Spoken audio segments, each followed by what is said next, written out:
সবারই নামাজ লাগে না যে, যারা ইমান নাই এরা নামাজ লাগে না। আজকে বলে দিলাম যারা ইমান নাই নামাজ লাগবে না, এই দেখির বাড়া বান্ধ না। নামাজ ইমানদারের জন্য, নামাজও ইসলামের স্বভাব নাই। আল্লাহ কইছে স্বভাব রয়েছে মান আমানা বিল্লাহ, যে ব্যক্তি ইমান আনবে ইমানের মধ্যে স্বভাব। এখন বুঝবার জন্য আসুন, আমার ভাইয়েরা আমার দিকে চান। এই যে আমি একটা এক সংখ্যা লিখছি, এই যে দেখেন এক সংখ্যা, ডাইনে সৈন্য একটা কত 10, 2 না হইয়াই 3 না হইয়াই 10 পাওয়ার। এত আরেকটা সৈন্য দেই, বাহ 10-এর থেকে 100, 11, 12, 13 কিছুই নেই। এত পাওয়ার 100, 2 শূন্য দেওয়া 100, আরেকটা শূন্য দেলাই। বাপরে বাবা, আপনারা তো এত পাওয়ার পৌঁছানো, আরেকটা শূন্য দিন। বাপরে বাবা, দেখছেন তার বাদা 10,000 হয়েছে। বাহ, এখন আমি জিজ্ঞাসা করি, এই সৈন্যের পাওয়ার কে দিছে? সৈন্যের মান কে দিছে? পাওয়ার কে দিছে? বাপরে বাবা, আমি শুধু একটা মুখ চালাই, ওই যে বামে যে সংখ্যাটা মুখ চালাই। এখন কত কি আপনি কইলেন? 10,000, 9,900 তখন কামনা কিছু নাই, পাওয়ার গেছে একেবারেই, পাওয়ার শেষ। হায় হায় রে, ইমান আগে সৈন্যের বামে, সৈন্যের আগে যেমন সংখ্যা থাকলে সৈন্যের পাওয়ার মান বাড়ে সংখ্যার দ্বারা, ইমানের দ্বারা নামাজ রোজা হজ যাকাত টুপিদারির মান বাড়ে, পাওয়ার বাড়ে। ইমান যদি নাই, নামাজ রোজা হজ যাকাত টুপিদারি পাগড়ির কোনো মান নাই, পাওয়ার নাই। এই জন্য আমার আল্লাহ বলেন আমেলাতুন নাসিবাতুন তাসলা নারান হামিয়া, কঠোর পরিশ্রমের সাথে বন্দী করবে। ইমান যদি নাই, কঠোর পরিশ্রমের বন্দীর পরিণাম ফল জাহান্নামের জ্বলন্ত আগুনে কাষ্ট হইবে। ইমান আগে, সংখ্যা যেমন আগে দিয়া পরে সৈন্য, ইমান আগে। সারাটা কোরআন, আমি আর কি বলবো? ইউমিনুনা বিল গায়বি ওয়া ইকিমুনা সালাত হইতে ইউয়াযবিতু ফি সুদুরিন নাস মিনাল জিন্নাতি ওয়ান নাস পর্যন্ত সারাটি কোরআনে যতাই নেক আমলের কথা বলা হচ্ছে, আগে ইমান উল্লেখ করিয়া নিছে। সারাটি কোরআন ব্যাপী ইমান আগে, আমল পরে। ইমানে আমলের মান বাড়ায়, ভয়ঙ্কর মান বাড়ায়। সংখ্যা থাকলে চার সৈন্য যেমন 10,000 হয়ে যায়, আরো যদি সৈন্য বাড়াই 10 কোটি হবে কিনা। ইমান যদি থাকে রে, এক ওয়াক্ত নামাজের ওজনে তো হবে 7 আসমান জমিন, এর ভিতরে যা কিছু আছে সাকুল্য যদি বদির পাল্লায় রাখানো হয়, এক ওয়াক্ত নামাজই যদি নেকির পাল্লায় রাখানো হয়, 7 আসমান জমিন এর মধ্যে যা কিছু সব চাইতে বেশি ভারী হবে একটি সেজদার দাম, একটি সেজদার পাওয়া। এ তো আমি নামাজের কথা কইছি, বাবা অন্যাও দেখতো না। ছাত্রে ভুল করলে ধরবো কেলা। আমার অনুরোধ, সব আলেম ভাইদের কাছে আমি আজ আপনারা বদলিয়া চেহারা দেব না, আমি মাগনা বদলিয়াগিরি করব।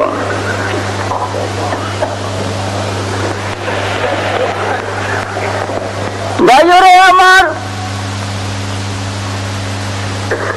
নামাজ তো একটা শ্রেষ্ঠ বন্দেগী। সাত আসমানের জমিনের চাইতে ওজনে ভারী। ইমান যদি থাকবে সে সব বয়ান করবো বন্দিগি, ইমানদারের পেশাবও বন্দিগি, পায়খানাও বন্দিগি, ইমানদারের চুতুও বন্দিগি। ইমানদারের জিন্দিগিতে এমন কোন কর্ম নাই যাহা বন্দিগিতে পরিণত নয়। ইমানের পরিচয় নাই কেন? বড় দুঃখ। সারাটি কোরআন ব্যাপী ইমান মুকদ্দম, আমল মুআক্খার। ইমান আগে, আমলের কথা পরে। ভাইরে আমার, এখন আমি জানব ইমান কি, কাকে বলে। একবার শুনেছেন ইমান বাতিনি জিনিস, অদৃশ্য অনুভূতির বাহিরে। বাতিনি সইতে ধরতে পাওয়া যায় না, অনুভব হয় না, এমন জিনিসের নাম ইমান। যদি সইতে ধরতে পাওয়া যায়, অনুভব হয়, ইমান নয়, তার নাম প্রমাণ। যেমন পশ্চিম আকাশে সূর্য উদয় হবে, বিশ্বাস করুন, উদয় তো হয় নাই, দেখেন তো নাই, অনুভব তো হয় নাই, বিশ্বাস করুন। পশ্চিম আকাশে সূর্য উদয় হবে সত্য, আপনি ইমানদার মুমিন। হঠাৎ করিয়া পশ্চিম আকাশে সূর্য উদয় হইয়া গেছে, দেখছেন, সূর্য দেখছেন, তাপ লাগছে, অনুভব হয়েছে, আর ইমান রইল না, এখন হইয়া গেল প্রমাণ। এখন আর ইমান নাই, ইমানের দরজা বন্ধ, এখন প্রমাণ। ইমানের দরজা বন্ধ, আর ইমান নাই। ইমান হইলেই বাতিনি হইতে হবে, অনুভবের বাহিরে হইতে হইবে। তরকারির মধ্যে লবণ বেশি না কম দেখা যায় না, কিন্তু ইমান না। কেন? মুখে দিলে অনুভব হবে। ইমান এমন জিনিসই হবে যার অনুভব শক্তিও থাকবে না। আজরাইল মালিকুল মউত আসবে, আসে নাই, বিশ্বাস করুন, ইমান। হঠাৎ আজরাইল মালিকুল মউত আইছে, শক্তি মালটায় আসতেছে, মালটাইতেছে, দাঁতে দাঁতি লাগছে। বেগুন আগুনে ফুরাত দিলে যেমন বেগুন থেকে পানি বাইরে থাকে, সর্বাঙ্গ শরীরে ঘাম বাইরিয়া গেছে, হাত পা কিস্তে লাগছে, নাকে মুখে রক্ত কি পাইসা গেছে, বিছানায় পেশাব পায়খানা করিয়া দিছে। আজরাইল দেখিয়া লাইছে, আজরাইলের রূপ দেখিয়া তার অবস্থা কাহিল হইয়া গেছে। আজরাইল দেখিয়া, আর ইমান নাই, এখন প্রমাণ। ইমানের দরজা বন্ধ। ইমান এমনই জিনিস, বাতিল থাকতে হবে, অনুভবের বাহির হইতে হবে, তবে হবে ইমান। আর যদি জাহের হয়ে যায়, অনুভবের ভিতরে আসা যায়, তবে প্রমাণ, ইমান নয়। মনে রাখেন। এখন আমি জিজ্ঞাসা করি এক ব্যক্তি আলেম ভাইদের কাছে, আমি ছাত্র হিসাবে প্রশ্ন করি, এক ব্যক্তি আল্লাহ মানে, আল্লাহ মানছে, ফেরেশতা মানছে, জিন মানছে, বিশ্বাস করছে, কবরের আযাব বিশ্বাস করছে, বেহেশত দুজক বিশ্বাস করছে, আর সে কুরসি, লৌহ কলম, যত বাতিনি জিনিস আছিল ইমানীয় বস্তু যা ছিল সাকুল্য বিশ্বাস করছে, যেগুলি দেখা যায় না, অনুভব হয় না, অথচ সত্য বলে বিশ্বাস করলে ইমানদার হবে, সম্পূর্ণগুলি বিশ্বাস করেছে। একটা জিনিস হচ্ছে এক জায়গায় বিশ্বাস করেনি। কোথায়? মুহাম্মাদুর রাসূলুল্লাহ, এইখানে বিশ্বাস হয়ে গেল। সব বিশ্বাস, কোরআন বিশ্বাস, হাদিস বিশ্বাস, মরণ বিশ্বাস, কিয়ামত বিশ্বাস, কবর বিশ্বাস, বেহেশত দুজক বিশ্বাস, আরশে কুরসি লৌহ কলম বিশ্বাস, আল্লাহ বিশ্বাস, সব বিশ্বাস চাই। কিন্তু মুহাম্মাদুর রাসূলুল্লাহ সাল্লাল্লাহু আলাইহি ওয়াসাল্লামকে বিশ্বাস করে নাই। এখন আলিম ভাইদের কাছে জোয়াত দাস্ত অবস্থা অনুরোধ, এমন ফতোয়া যদি দিতে পারেন যে সে ইমানদার, তবে এখন দেন। হবে মুফতি সাহেব? সে মুসলমান হবে? কাফের? তিনি বলছেন কাফের। তাইলে ইমানদার কোন জায়গায় রইল? কি আল্লাহতে, না কবর, না হাসর, না বেহেশত, না দুজখে, না আরশে কুরসি, কোনটাতেই তো না। শুধু একমাত্র মুহাম্মাদুর রাসূলুল্লাহ না মানার কারণে এই ব্যক্তি কাফের রইয়া গেছে। ইমানদার মুসলমান হইতে হইলে মুহাম্মাদুর রাসূলুল্লাহ মানতে হবে। আচ্ছা, আবার আসুন, একজন হিন্দু মানুষ মুসলমান হইতে আছে, উলামায়ে কেরামের কাছে আজকে আমি শিক্ষা করব।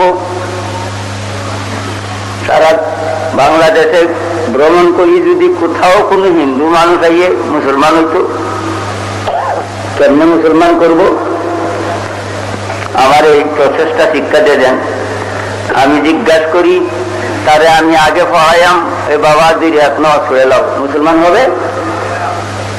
বক্তব্য কোরআন পড়বা, মুসলমান হবে? যে লম্বা একটা বাবা নাও, মুসলমান হবে? হ্যাঁ, হবে না। কি করতে হবে কারে? আগে কলমা তাওহীদ পড়াইতে হবে। লা ইলাহা ইল্লাল্লাহু মুহাম্মাদুর রাসূলুল্লাহ। জি, কলমা তাওহীদ পড়াইতে হবে। আচ্ছা, কলমা তাওহীদের মধ্যে দুইটা পাঠ, দুইটা অংশ। প্রথম অংশ লা ইলাহা ইল্লাল্লাহ, দ্বিতীয় অংশ মুহাম্মাদুর রাসূলুল্লাহ। আলেম ভাইও, আমি প্রথম পাঠ পড়াবো হিন্দুকে। বাবা বলো লা ইলাহা ইল্লাল্লাহ মুহাম্মাদুর রাসূলুল্লাহ। আমাদের মতো সাধারণ একজন মানুষ ভুল ভ্রান্তিতে ভরা, আমাদের মতোই সাধারণ একজন মানুষ ছিল, বাদ দিছি তানে, আমরা মতো সাধারণ একজন মানুষ। আল্লাহ মহান, মহান, আল্লাহু আকবার। শুধু লা ইলাহা ইল্লাল্লাহ বলাইলাম। আমি উলামায়ে কেরামের কাছে জিজ্ঞাসা করব, অনুরোধ করব, বলুন এই মানুষটা মুসলমান হইল? হইল না? কাফেরই রইল? বাপরে বাবা। এখন ঈমান ইসলাম কোন জায়গায়? ঈমান মুমিন হবে কি করলে? মুহাম্মাদুর রাসূলুল্লাহ,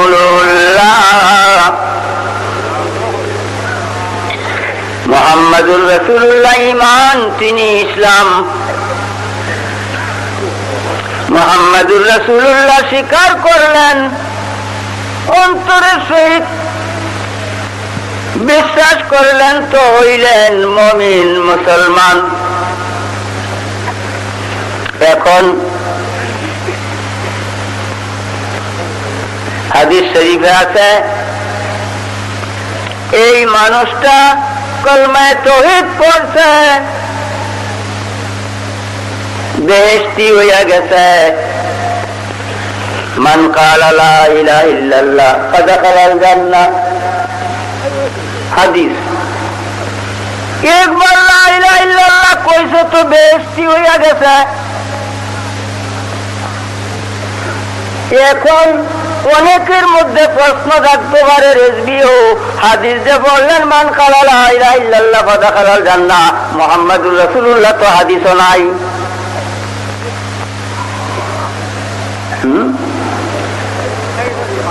হাদিসে তো মুহাম্মাদুর রাসূলুল্লাহ নাই, শুধু লা ইলাহা ইল্লাল্লাহ কইলে বেহেশতি। হাদিসে মুহাম্মাদুর রাসূলুল্লাহ আগে।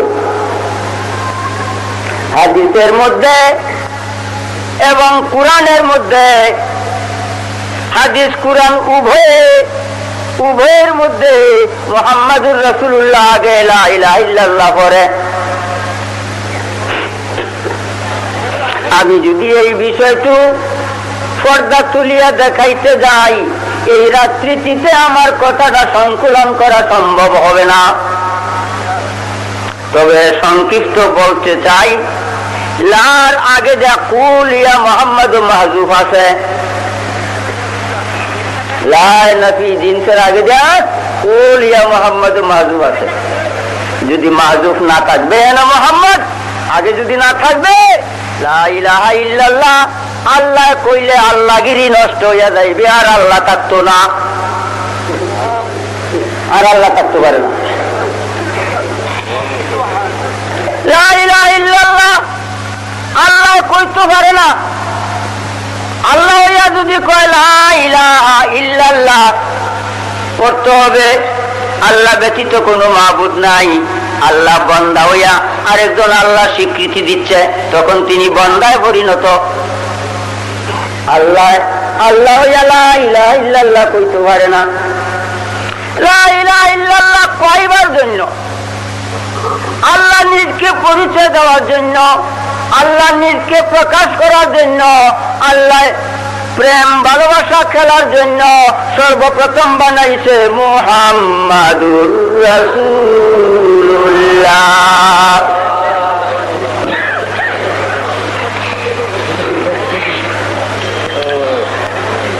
তিনিকে বানায়া আল্লাহ কুলিয়া মুহাম্মদ, দুষ্ট গো তোমার পাক জবানে কও, তোমার পাক জবানে কও, তোমারে বানাইছি তোমার পাক জবানে কইলে তুমি বান্দার আমি আল্লাহ ঠিক।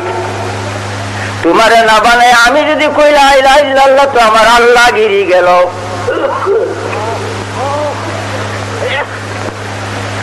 দুষ্ট গো তোমারে বানাইছি ফিরিতির জন্য, আমি প্রকাশ হওয়ার জন্য, আমি প্রসার হওয়ার জন্য। ও দুষ্ট তোমার পাক জবানে বলো কুল ইয়া মুহাম্মদ, ও দুষ্ট তুমি বলো লা ইলাহা ইল্লাল্লাহ। তো মুহাম্মাদুর রাসূলুল্লাহ আগে না পরে? সংক্ষেপে সাল্লাম। ভালো করে পর্দা উড়াইবার সময় আজ নাই। ভাইরে আমার, এখন এই ব্যক্তি মুহাম্মাদুর রাসূলুল্লাহ স্বীকৃতি দিয়া কি হইছে বেহেশতি। নবীজি বলেন সে বেহেশতি, নিঃসন্দেহে বেহেশতি।